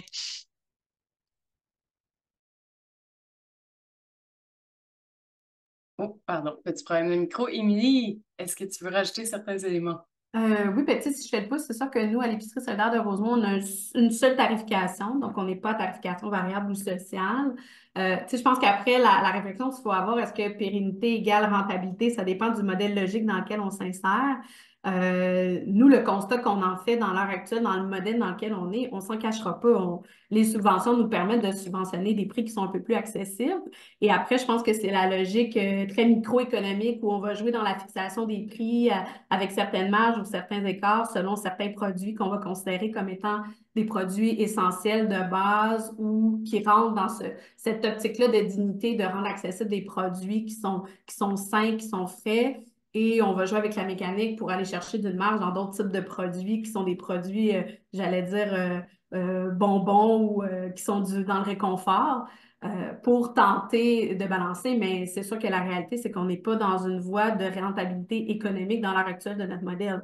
Fait que les subventions, ils ont sa place, ils ont leur place. Après, je pense que c'est de voir comme sur du long terme jusqu'où, quand on est une épicerie déjà en action, existant, on réussit à bonifier pour s'adapter à la réalité actuelle aussi. J'imagine on parlera peut-être aussi des enjeux d'approvisionnement, tout ça, mais c'est là où ça devient un enjeu réel de continuer à offrir ces produits-là accessibles parce que sinon on perd un peu de notre raison d'être. C'est le sens de ce qu'on met en place, là. Ouais. Exactement, tout à fait. Olivier, je sais que le volet planification économique de l'épicerie, tu en as quand même beaucoup à dire. J'aimerais ça t'entendre par rapport à ça. Je pense que la discussion qu'on a depuis quelques minutes démontre très bien que c'est un enjeu qui est important, là. Puis effectivement, tu sais, ce qui ressort un peu, c'est que c'est une question d'équilibre aussi, hein. C'est la rentabilité pure. C'est déjà extrêmement difficile dans l'alimentaire pour des privés de le faire. Donc, pour des petits organismes, des petites épiceries, je dirais pas que c'est impossible, là, mais tu sais, c'est extrêmement difficile. Puis je pense que c'est pas de toute façon dans la mission. Je pense qu'il faut le regarder dans une atteinte de viabilité, parce que Émilie parlait plus de la rentabilité et la pérennité, c'est pas la même chose. La pérennité, c'est de s'assurer que notre organisation ou le projet qu'on a mis en place puisse perdurer dans le temps pour continuer sa mission, puis trouver les façons de générer des revenus, que ce soit par la vente de produits, parce qu'on est dans un aspect transactionnel, hein. On vend des aliments, donc il y a le volet marchand de l'entrepreneuriat collectif qui est important, mais il y a d'autres formes de revenus qui doivent être, puis là, c'est de la façon dont on budgète les choses, dont on équilibre ces choses-là, qui sont un défi de tous les jours, à chaque fois, dans les approvisionnements, dans la gestion des ressources humaines, etc., évidemment. Puis oui, effectivement, Erika, ce qu'on voyait un peu sur le terrain aussi, puis là, c'est ça, ce qu'on voyait en fait, c'est que des fois, pour plein de raisons, mais des fois, les gestionnaires en place avaient de la difficulté, par exemple, à connaître le coût réel, au niveau transactionnel. Mettons, je vends un aliment 1 $. On a rencontré des organisations qui n'étaient pas en mesure de savoir c'était quoi le coût pour vendre un produit à 1 $. Pour plein de raisons, parce que il n'y avait pas nécessairement de comptabilité séparée, il n'y avait pas de. Je ne veux pas rentrer trop dans les détails là, parce que le temps file, mais je dirais que cet élément-là de savoir à combien, puis là, je reviens au volet marchand, de savoir quand on vend un aliment, qu'est-ce que ça nous coûte de le vendre. Puis des fois, ça se peut qu'on se rende compte que ça nous coûte plus d'argent le mettre sur la tablette que de le vendre. Puis là, une fois qu'on a fait ce constat-là, une fois qu'on est en mesure de faire ce constat-là, c'est là qu'il faut aller trouver des manières innovantes, que ce soit la carte proximité, la tarification sociale et plein de choses qui permettent de mieux équilibrer ce prix, ce coût de revient-là. C'est d'être en mesure d'identifier où on peut aller chercher des subventions, où on peut aller chercher de l'aide, d'autres revenus, d'autres projets aussi, on va en parler tantôt, d'autres services. Dans le milieu de la coopération, on parle souvent des services marchands de proximité au pluriel, c'est-à-dire on veut offrir un service qui est central, mais qui n'est pas capable nécessairement de générer des revenus suffisants pour atteindre une rentabilité et donc une viabilité. Bien, on va joindre à ça d'autres services connexes, complémentaires, qui vont permettre d'équilibrer des choses et peut-être que ces services-là pourront être subventionnés. Donc, c'est tout un art, là. J'ai énormément de respect pour les gens qui sont au quotidien, qui gèrent cet équilibre-là qui est extrêmement difficile. J'en parlais tantôt, le contexte alimentaire est encore plus difficile qu'il l'était. Les marges bénéficiaires dans l'alimentaire en général ont diminué dans les 2 dernières années. Les coûts opérationnels ont augmenté, donc c'est encore plus difficile. Donc, c'est ce que je dirais, là, Erika, par rapport à ce point-là. Fantastique, merci. Puis j'aime ça suivre le flow de la conversation. Fait que j'ai le goût de me lancer tout de suite par rapport aux services complémentaires. On voit que les services complémentaires, c'est un des éléments clés pour assurer la viabilité du projet, renforcer l'accessibilité des aliments. Tu sais, l'épicerie, oui, il y a peut-être le service de base, mais Becca a mentionné la carte proximité. J'aimerais ça vous entendre les trois sur c'est quoi, tu sais, OK, Becca a mentionné la carte proximité. Est-ce qu'il y a d'autres services complémentaires auxquels que vous aimeriez mentionner qui sont vraiment intéressants pour justement renforcer les services de l'épicerie qui sont comme incontournables en termes d'accessibilité à votre avis? Ben, moi, j'ai l'avantage que mon épicerie est comme, j'ai dit, comme en avant du centre, du centre, du centre communautaire d'alimentation qu'on opère, là. Puis ça nous permet plein de belles comme, collaborations entre le côté charitable puis le côté de l'épicerie. Euh, puis aussi pour le marché Frontenac, justement. Fait qu'on a notre cuisine à l'arrière de l'espace qui prépare tous les repas communautaires qui se passent en plein milieu de notre épicerie. L'épicerie reste ouverte en même temps. Ça, c'est vraiment beau parce que les gens viennent manger, puis ils peuvent comme faire leur achat en même temps. Fait qu'on a tout le mobilier. Pour ceux qui sont venus chez nous, vous avez vu tout le mobilier adaptable avec les petits bancs, les chaises pliantes qui se rangent, etc. Fait que l'idée, c'est vraiment d'avoir comme un moment où les gens viennent, puis ils font plusieurs choses en même temps. Tu sais, ils s'assoient, ils mangent, ils ont un moment social, mais ils peuvent aussi chercher leur épicerie pour la semaine. Tu sais. Puis on a aussi la cuisine en arrière. Ben, quand il y a des restants des bols, ben, ils les mettent dans des contenants, puis là, tout à coup, ils deviennent des produits prêts à manger sur les étals de l'épicerie. Fait que, tu sais, puis on facture entre les deux, bien sûr, mais c'est quand même un avantage d'avoir sur place une cuisine qui permet de produire des aliments qui sont vraiment, on a plus de demandes pour les produits prêts à manger qu'on est capable de produire. Donc, juste pour dire que c'est un besoin vraiment réel de la communauté, puis on travaille activement à essayer de répondre à ce besoin-là. Puis, justement aussi, on est en train de piloter un service de livraison parce que justement, c'est pas tout le monde qui peut se déplacer vers l'épicerie. Puis, il y a des personnes qui sont en situation de grande vulnérabilité et qui sont à mobilité réduite. Fait que comment qu'on fait ça? Ben, encore une fois, on a la capacité, on a notre agente des bénévoles du côté charitable qui peut essayer de piloter, mettre en place un petit système de jumelage, un bénévole avec un client pour comme être leur personal shopper, comme on dit, puis d'aller livrer les aliments chez eux. Donc, c'est un petit modèle qu'on est en train d'essayer de peaufiner avec l'aide de notre muscle d'organisme charitable à côté, là, qui nous dépanne de plusieurs façons ou qui nous aide de plusieurs façons à innover là-dedans. Voilà, mes petites idées. Super. J'ai le goût de prendre la question d'Émile. Bravo, Émile, pour ta main levée. J'aime ça, les gens qui osent. Est-ce qu'on m'entend bien? Oui. Super. Oui, ma question, en fait, est un peu de deux ordres, mais se recoupe un petit peu. C'est sur, puis des fois, en fait, j'ai pas beaucoup d'informations par rapport à ça, mais c'est quoi l'importance, en fait, de la visibilité, ou c'est-à-dire de la visibilité extérieure, puis aussi de la décoration ou de l'organisation intérieure. C'est-à-dire, d'un côté, tu sais, je pense à Trois Paniers qui est vraiment sur la rue, c'est jaune, il y a des pancartes, tu sais, il y a une grande visibilité. Mais est-ce que tu sais, comment est-ce que ça a un impact important sur le fait que, il y aurait des nouveaux clients, justement, quand il y a une optique où il y aurait trois prix, là? Euh, versus une épicerie d'air qui est dans un sous-sol, dans un bâtiment avec un stationnement avant. Donc, comment ça joue? Puis dans un contexte où justement on a un espace qui est plus en retrait, qui est moins visible, est-ce que ça pourrait là, être problématique pour attirer justement une population qui viendrait faire des achats? On ne parle pas des personnes à faible revenu où généralement c'est vraiment mis de l'avant, puis ces personnes-là vont déjà avoir accès à certains services, mais vraiment pour aller chercher des nouvelles personnes. Puis la deuxième pense que c'est plutôt à l'intérieur aussi. Est-ce que pour vous, il y a une importance ou il y a un impact? Je ne sais pas si ça coupe, là, je pense que oui. Je ne sais pas si ça a coupé. Ah, OK, pardon.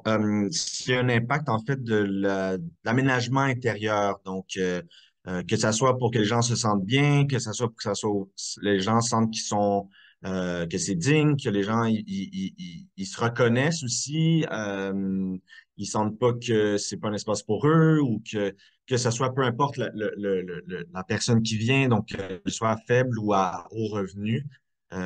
Comment ça a teinté les réflexions, ou peut-être ça n'a pas teinté les réflexions du tout. Donc, c'était ma question.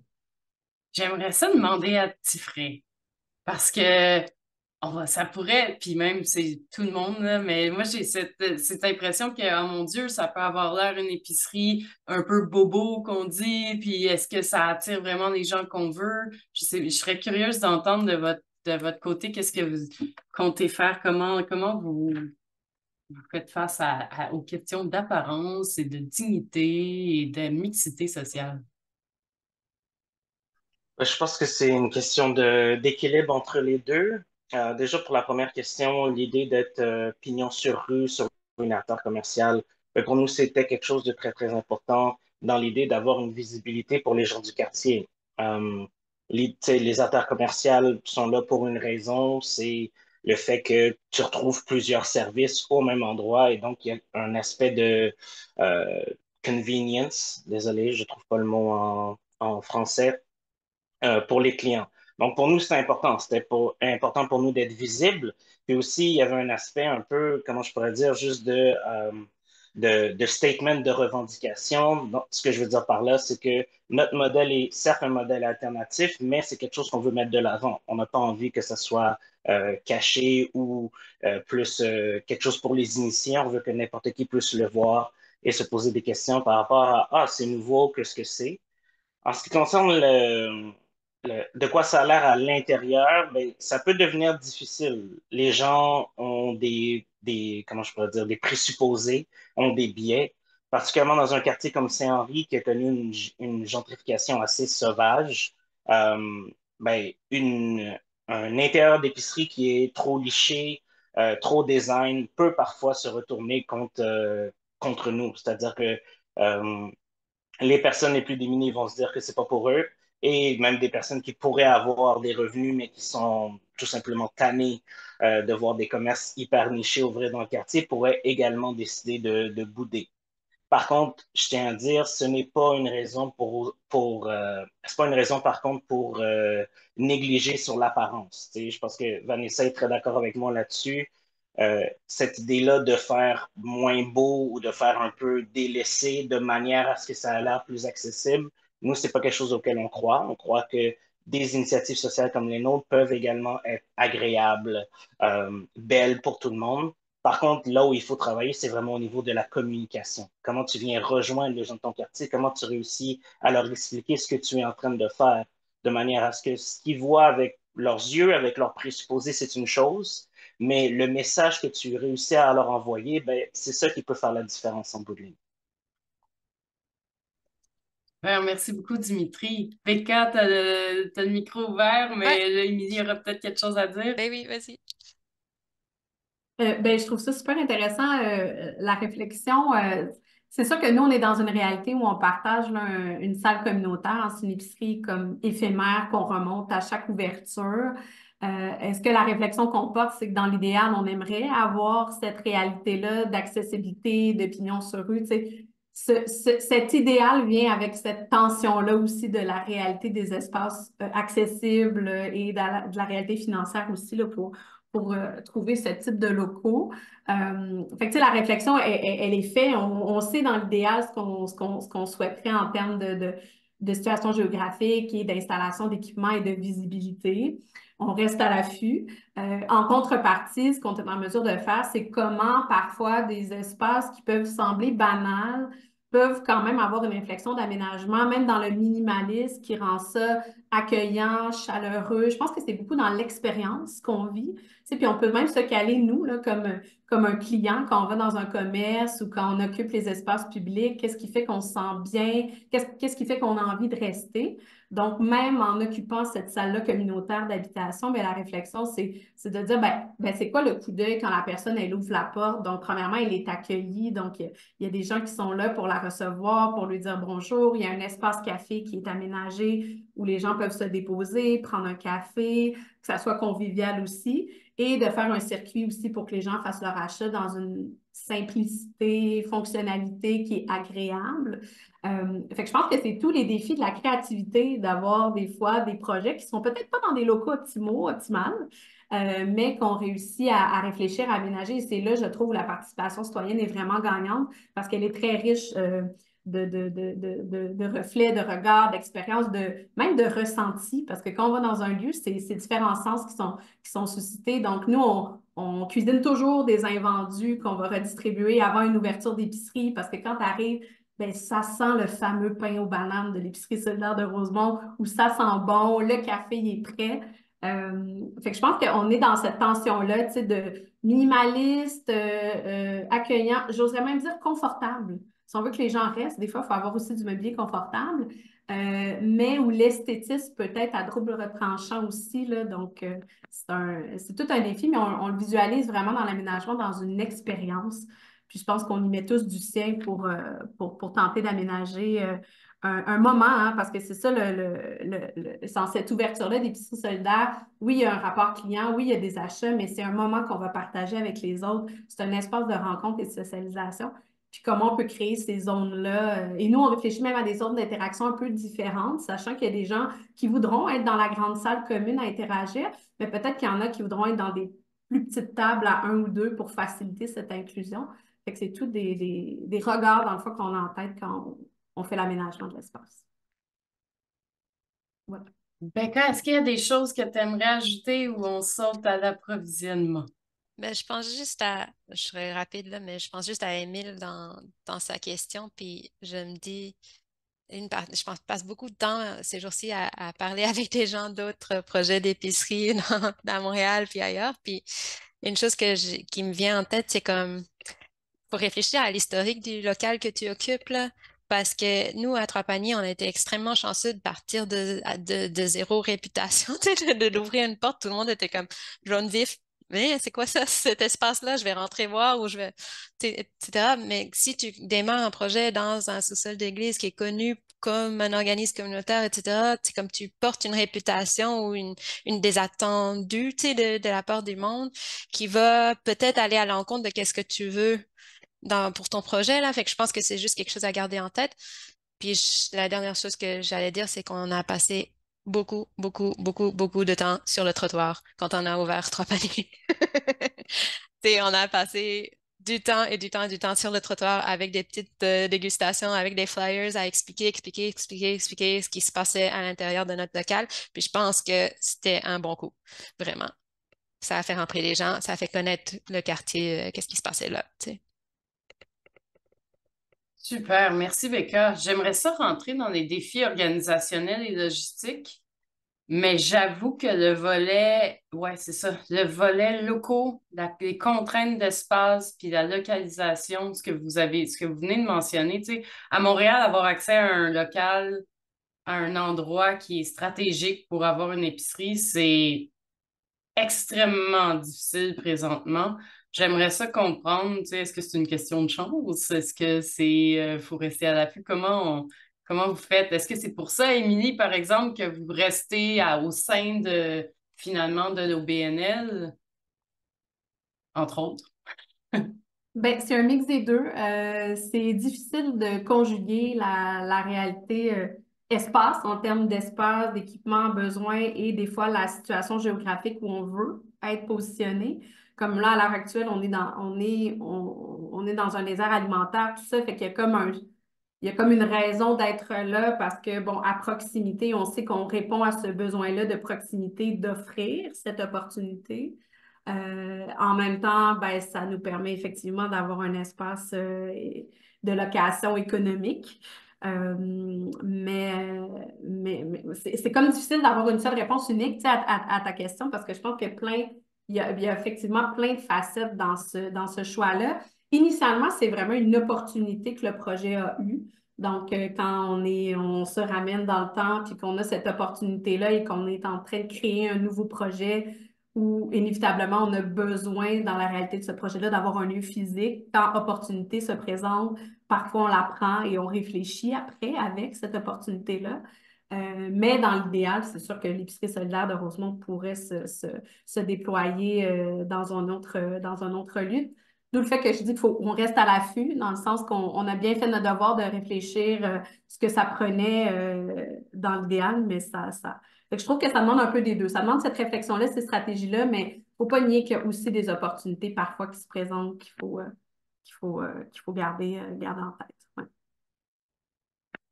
OK. On sait que c'est un enjeu. Je pense pas. Je voudrais revenir, là, je bande, je m'excuse, je saute d'un sujet à l'autre, là. Du côté de Tifray, vous mettez de l'avant beaucoup, là, au niveau de l'approvisionnement, une certaine, il faut que ça soit, j'ai vu dans votre présentation, offrir une nourriture adaptée aux besoins de la population.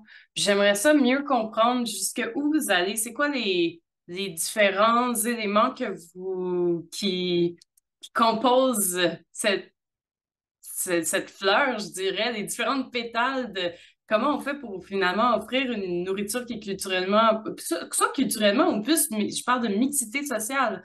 Tu sais, puis là, je parle à petit frais, mais je pense même à Trois Paniers. Quand on rentre dans Trois Paniers, il y a de la viande du Québec, il y a des produits zéro déchet, ça fait un peu comme on répond à des besoins quand même de gens qui ont de l'argent. En même temps, tu sais, j'aimerais ça aborder le volet de c'est quoi vos objectifs par rapport à ces valeurs-là de mixité sociale dans l'approvisionnement, puis où est-ce que vous approvisionnez? Est-ce que c'est juste du local? C'est quoi vos objectifs dans ce sens-là? C'est très large. Euh, Allez-y comme vous le sentez, mais je commencerai avec Tifray.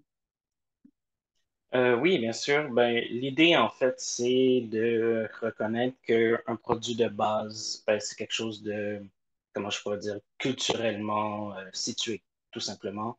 Et donc, à partir du moment où tu fais ce constat-là et que tu es conscient du fait que dans ton quartier, ben, il y a des gens qui ont différentes cultures, différentes habitudes alimentaires et que tu veux être ouvert pour tout le monde, ben, c'est là que certains de ces choix-là, c'est là que tu fais certaines de ces décisions-là. Puis on s'entend, c'est beaucoup plus facile à dire qu'à faire. Et pour nous, Tifray, on a mis ça dans notre mission. Ce que ça veut dire, c'est que c'est un idéal qu'on veut atteindre. Mais concrètement, je donne souvent l'exemple, par exemple, de la farine de maïs, qui est un produit là, que, disons, pour les personnes, disons, je sais pas comment dire, là, c'est un peu un terme chargé, mais on va dire d'origine québécoise. C'est peut-être un produit qui est, tu sais, plus exotique, quelque chose que tu vas utiliser quelques fois par année, voire jamais. Alors que pour certaines cultures, ben, c'est quelque chose que tu vas utiliser tous les jours, voire à toutes les semaines. Donc, à partir du moment où tu as ce constat-là, ben, c'est comme, OK, comment je peux offrir ce produit Pour juste vous mettre en idée, c'est avec ça qu'on fait des tortillas. Donc, comment je fais pour offrir ce produit-là? Donc, si tu y vas, mettons, avec Agrofusion, tu offres la farine de maïs, ça se peut que personne l'achète parce que pour les gens qui ont ces habitudes alimentaires-là, ben, il y a aussi un côté juste euh, de reconnaissance de marque. Tu sais. Fait que, par exemple, il y a la farine de maïs de Maseca. Je ne suis pas là pour faire une publicité pour eux, là, mais c'est juste pour dire que dans certaines cultures, c'est vraiment le produit phare. Donc, c'est sûr que ça amène une difficulté parce que là, il faut que tu sortes des canaux d'approvisionnement traditionnels et que tu réussisses à aller dans des canaux d'approvisionnement qui sont peut-être moins connus des personnes qui travaillent dans ton organisation. C'est aussi d'engager une conversation avec ces différents types de clientèle. Des fois même, ils ne vont pas venir directement à ton épicerie. Donc, comment engager cette conversation-là? Pas si facile à dire qu'à faire. Mais je pense que c'est aussi comme ça que c'est en ayant des citoyens ou comment je pourrais dire, euh, des clients qui viennent d'une diversité de cultures que tu es capable d'avoir justement ces conversations-là. Un autre exemple, c'est, j'avais une conversation avec un ami qui disait, ah oui, ben, par exemple, quand je travaillais à l'épicerie d'Al, ah ouais, j'aime bien l'épicerie, mais tu sais, c'est beaucoup de produits de niche, tu sais, c'est vraiment une épicerie bourgeoise. Mais ces produits de niche-là, c'était des produits, en fait, qui étaient tout simplement pas dans son régime alimentaire. Tu sais, on parle, par exemple, je sais pas moi, on avait de la mélasse de grenade. Tu sais, on avait plein de produits que si toi, tu connais pas ça, tu es comme, voyons donc, qu'est-ce que ça fait là? Mais quand tu comprends que dans d'autres types de cultures, dans d'autres types d'alimentation, en fait, c'est un produit de base, ben là, tu comprends un petit peu mieux que ce que ce produit-là fait sur nos étalages et que le but n'est pas du tout d'être une épicerie bourgeoise, bien au contraire, c'est d'être une épicerie qui est là pour tout le monde, en fait. Super, merci Dimitri. J'aime ça, Becca t'a répondu à la question que j'ai vue dans le chat là, qui voulait savoir c'est quoi vos fournisseurs. Je trouve ça super important ce que tu dis par rapport à, ben, il y a autant des petits producteurs locaux auxquels on fait affaire que des grandes bannières, ou des gros distributeurs, disons. Donc, cette variété-là est super intéressante. Puis justement, si on fait affaire avec juste des grosses bannières, est-ce qu'on a autant accès à des produits soit de diversifiés ou même est-ce qu'il y a tant de produits locaux ou est-ce qu'on répond à tous les besoins des communautés de- culturelles? Est-ce que, je sais pas, au-delà de ce que tu viens de dire, puis j'aime beaucoup il y a la mutuelle d'approvisionnement des marchés solidaires à Montréal, si tu veux en dire un mot. Ouais. Ben oui, il fallait plugger la mutuelle, là, c'est évident. D'ailleurs, on cherche notre nouveau directeur directrice générale, si jamais ça vous tente. Euh, c'est ça. Nous, on opère le marché Frontenac, comme je vous ai dit depuis longtemps. Puis, fait et au marché Frontenac, 100% des aliments sur les étals sont des aliments locaux. Donc, on avait des extrêmement bonnes relations déjà préexistantes avec les producteurs locaux du Québec. Donc, autant pour des fruits et légumes, les petites baies, on vend énormément de baies au marché Frontenac, j'ai constaté. Euh, que pour comme le petit fromage, tu sais, les produits boulangerie, etc. Fait qu'on avait déjà ces connexions-là qui, pour démarrer Trois Paniers, qu'on a bien sûr utilisées. Mais après ça, comme Dimitri a dit, ben, en tout cas, pour le Trois Paniers, on voulait que ça soit une offre complète, puis aussi culturellement appropriée pour tous les différents membres de notre communauté. Fait qu'on est allé compléter, tu sais, avec plein d'autres, avec des gros distributeurs, oui, parce que, tu sais, on voulait aussi assurer euh, des prix, les meilleurs prix qu'on pouvait. C'était ça l'idée. Donc, tu sais, autant l'ajout de ce volet-là d'accessibilité alimentaire à Trois Paniers qui n'était pas tant existant au marché Frontenac nécessairement, où la mission était plus de valoriser les produits des producteurs directement. Tu sais. Le solidaire au marché, ben, c'est surtout en lien avec ça. Oui, il y a un rabais pour les membres, etc., mais c'est surtout de valoriser les produits du Québec. Fait que là, oui, il y a Trois Paniers. Fait que compléter le panier, rajouter les épices, rajouter les produits culturels, les tortillas, la mélasse de grenade, tu sais, tout ça. Euh, Puis aussi, ben oui, tu sais, on a juste mis beaucoup d'énergie dans la recherche des différents fournisseurs, puis on le fait encore. activement, tu sais, de trouver des nouveaux fournisseurs qui sont intéressants, des nouveaux producteurs locaux qui commencent, tu sais, je pense au Horizon là, qui produit des produits asiatiques localement. C'est vraiment des trucs intéressants à considérer, puis à essayer de faire entrer autant de nouveaux produits locaux que des produits accessibles. Fait que c'est vraiment tout un équilibre. Puis oui, la mutuelle, ben, ça aide énormément. Tu sais, on opère 2 commerces ouverts à 6 jours semaine sans avoir de camion. Donc, c'est quelque chose, là, tu sais, on se fait livrer beaucoup, mais la mutuelle, je pense que ça nous aide énormément parce qu'ils livrent, justement, ils vont à la place des producteurs à 3 heures du matin pour que nous, on n'ait pas à le faire. Merci. Puis, ils nous livrent plein de beaux légumes et de fruits 3 fois par semaine pendant la saison estivale, là. Fait que c'est quand même quelque chose qui nous aide à avoir des produits vraiment, vraiment frais puis le plus accessible possible. Bien sûr, ils vont rajouter une marge, mais ça vaut pour nous de payer un peu plus pour avoir accès à ces produits-là, là. Fait que, ouais, c'est toute une affaire, l'approvisionnement. C'est compliqué, là. Je vais me permettre de poser une brique dans la mare. Est-ce que le partage de fournisseurs serait pertinent? Est-ce que entre projets en sécurité alimentaire, on pourrait penser à un genre de répertoire partagé? Mettons, puis c'est sûr que c'est beaucoup lié à un territoire, donc à Montréal, par exemple, est-ce que les épiceries puis organismes en sécurité alimentaire pourraient se partager ce genre d'informations-là? Ben oui, ce partage-là est déjà en cours, en fait, avec notamment avec Alessandro, que j'ai vu quelque part aussi. Allô, Alessandro. Au collectif Récolte, là, qui fait Allô!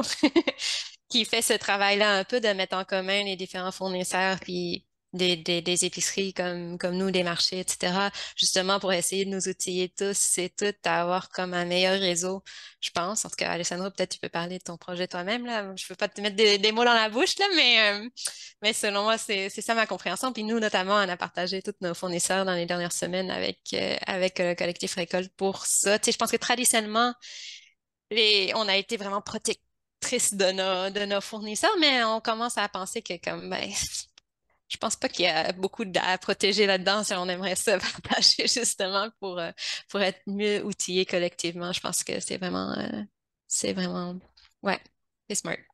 C'est vrai. En plus, on a fait un webinaire avec Récolte sur l'approvisionnement solidaire. J'ai juste été malade, donc j'ai pas pu animer ce webinaire, puis j'ai probablement manqué ça. Mais oui, Collectif Récolte, c'est une bonne idée, puis c'est vrai qu'il travaille énormément sur ce volet-là. Alessandro, je sais que tu es dans la salle. Si tu veux en dire un mot, tu es plus que le bienvenu. Lève la main, je te vois pas. Prends le micro ou pas. C'est comme tu veux. Take your Ouais, time. est-ce que vous m'entendez? Mais oui, Cool. Non, bah, pas grand-chose à rajouter par rapport à ce que Becca a fait. On est en train de travailler avec la carte proximité et son réseau de marchands en ce moment pour analyser les données d'approvisionnement. Donc, c'est sûr que euh, on présente ces résultats lors du lancement de la saison carte proximité début avril. Et en parallèle, on essaie d'accompagner la carte proximité sur cette idée, je ne sais pas si je peux en parler ou pas, Becca, je sais pas si c'est secret ou pas. Une idée d'une base de données en fait de fournisseurs qui seraient partagés aux marchands de la carte proximité.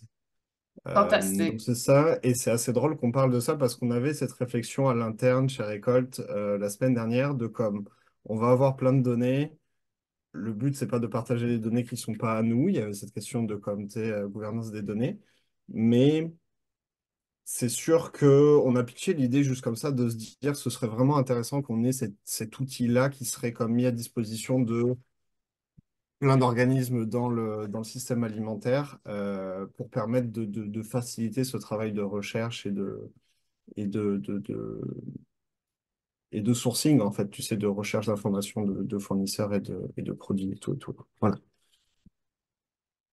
Merci Alessandro, c'est super intéressant. Puis je suis certaine qu'il y a plusieurs personnes qui seront vraiment intéressées à collaborer sur ça. Là, le temps file, il y a eu plein de questions. J'ai, comme d'habitude, jamais le temps de répondre à toutes les questions qui sont posées. Je les ai toutes copiées dans mon document, puis on va vous revenir avec certains éléments de réponse aux questions qui ont été posées dans le chat. J'aurais une question pour Olivier. Parce que Olivier, t'as réalisé donc la recherche qui a été publiée en 2022 sur les épiceries solidaires. Puis j'aimerais ça un peu savoir, ça serait quoi la suite idéalement pour cette étude-là? Où est-ce qu'on en est aujourd'hui? On est en 2024. Qu'est-ce qu'on pourrait faire, selon toi, pour poursuivre l'appui aux épiceries solidaires? C'est une très bonne question, Erika. Je pense qu'il faut peut-être comprendre aussi le mandat de recherche là, qui avait été demandé. Là. C'est un partenariat avec la Ville de Montréal, avec une enveloppe aussi du MAPAC. Là. Le projet, c'était de faire un portrait, en fait, dans un contexte d'émergence, là, comme Becca le mentionnait tantôt, de ce modèle différent, distinct d'épicerie solidaire. Donc, le mandat qui avait été donné au TIES, c'était de faire un portrait et de voir un peu les grands aspects généraux, là, je vous dirais. Donc, c'était dans une approche aussi, sans rentrer dans les détails, mais qualitative, avec des entretiens avec les gestionnaires, les membres du conseil d'administration et tout ça. Donc, c'était pas un mandat qui était où on analysait concrètement les opérations, les finances, etc. Il faut bien comprendre ça. Et c'est ce qui est mentionné un peu là, en conclusion de la recherche. Donc, peut-être pour voir qu'est-ce qui pourrait arriver, bien, je pense que la présentation le démontre bien. Il y a beaucoup, beaucoup de choses. Puis, tu sais, à travers différents enjeux qui ont été soulevés, c'est toujours une question d'équilibre. Puis, force est de constater, il ne faut pas l'oublier, je pense qu'il n'y a pas de modèle unique.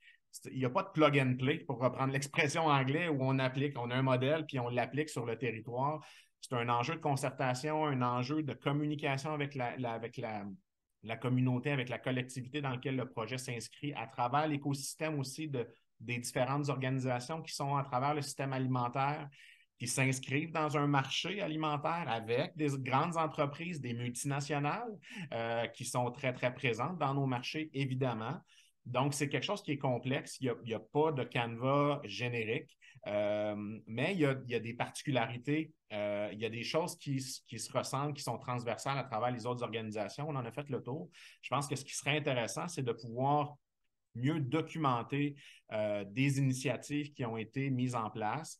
Il y a eu déjà des choses de fait, comme le TIES avait proposé là, des grilles, des outils sur la tarification sociale, par exemple. Je pense qu'on pourrait continuer d'avoir ce genre d'outils-là. On parlait d'approvisionnement. Il y a plusieurs choses. Puis, tu sais, je l'ai mentionné aussi dans le rapport. Il ne faut pas le sous-estimer, mais il y a beaucoup d'innovation à travers le réseau des épiceries solidaires. Ce n'est pas un réseau, là, mais à travers les différentes épiceries solidaires. Il y a beaucoup de moyens innovants qu'on ne retrouve pas partout, qui pourraient être diffusés à travers les différents projets qui sont en émergence ou qui ont des difficultés, qui sont en fin de financement dans une enveloppe spécifique, puis qui cherchent des moyens d'assurer leur pérennité. Donc, il y a cet élément-là, c'est ça, c'est le deuxième élément. Puis après ça, je pense que des événements comme aujourd'hui sont super importants. C'est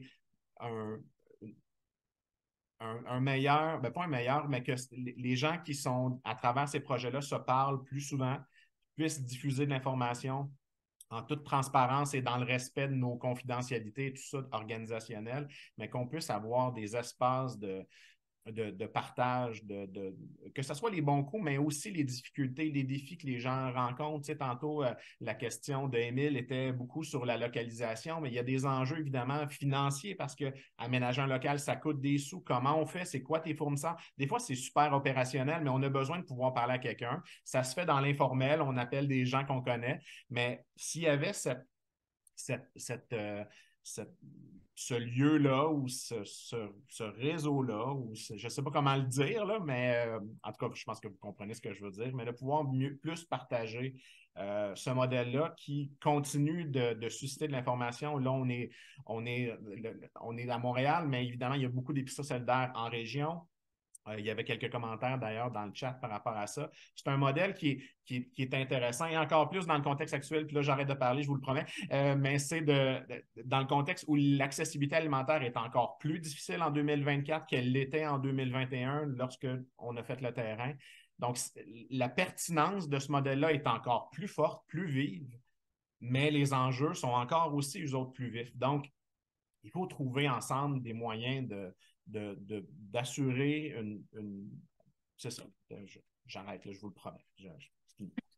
Merci Olivier, je suis contente de t'avoir interpellé. Tu as beaucoup d'idées super pertinentes. Puis il y a des gens justement dans le chat qui disent que, en tout cas, il y a des gens qui se sentent interpellés. Oui, oubliez-nous pas aussi les marchés mobiles. Puis on veut faire partie de ce réseau d'échange-là. Je sais qu'avec justement le collectif Récolte, ils s'intéressent beaucoup à ces questions-là. Il y a des espaces comme ça qui sont créés. Nous, à l'Espace Cuisine, on traite de différents enjeux. Il n'y a pas une trame en particulier. Puis on essaie toujours d'aborder des thématiques de façon complémentaire ou par rapport à ce qui se fait déjà. Il y a tellement d'éléments qu'on peut aborder quand on parle de système alimentaire. Puis justement, je voulais finir sur ce volet-là. Si vous avez des suggestions, des demandes sur des thématiques d'intérêt en particulier que vous aimeriez suggérer pour l'Espace Cuisine, nous, c'est comme ça qu'on construit les webinaires. C'est vraiment à partir de vos suggestions, de vos demandes, de questions. Aujourd'hui, le webinaire il a été lancé suite à une demande il y a quelques mois de quelqu'un dans la salle qui m'avait dit « Erika, on veut partir une épicerie solidaire, on veut en savoir plus sur la gouvernance. » Puis ma réponse, c'est ben on va faire un webinaire sur ça. Donc, si vous avez des questions, des suggestions, je vous demande, c'est ma dernière demande aujourd'hui, après je vous laisse filer, mais il y a un formulaire d'évaluation que je vous ai partagé dans le chat. Si vous voulez évaluer le webinaire d'aujourd'hui, à travers ce formulaire-là, il y a moyen de aussi suggérer des éléments thématiques, des choses qu'on peut faire à travers l'espace cuisine, qui est vraiment un espace pour favoriser et échanger les bonnes pratiques en sécurité alimentaire. Le webinaire va être partagé sur le site web de l'Espace Cuisine, que je rappelle se trouve ici. Et puis, pour terminer, j'aimerais vraiment remercier Olivier Riopel, Dimitri Espérance, Vanessa Girard-Tremblay, Émilie Cournoyer, Becca Fraser et ma collègue Rachel Cheng pour votre contribution à la réalisation de ce webinaire. C'est vraiment grâce à vous qu'on a pu échanger. C'est vraiment intéressant de vous écouter et échanger avec vous aujourd'hui. J'aurais aimé ça que ça dure pendant 45 heures pour qu'on puisse aborder tous les éléments vraiment pertinents et qu'on en fasse un cours universitaire ensemble. Mais ce sera pour une prochaine fois. Donc, je vous souhaite tout le monde une bonne journée. Puis ce sera vraiment un plaisir. N'hésitez pas à me rejoindre si vous voulez écrire. C'est Salem, je vous écris dans le chat. Et sinon, mais je vous laisse aller. Je vous souhaite un bon repas, un bon lunch et à bientôt.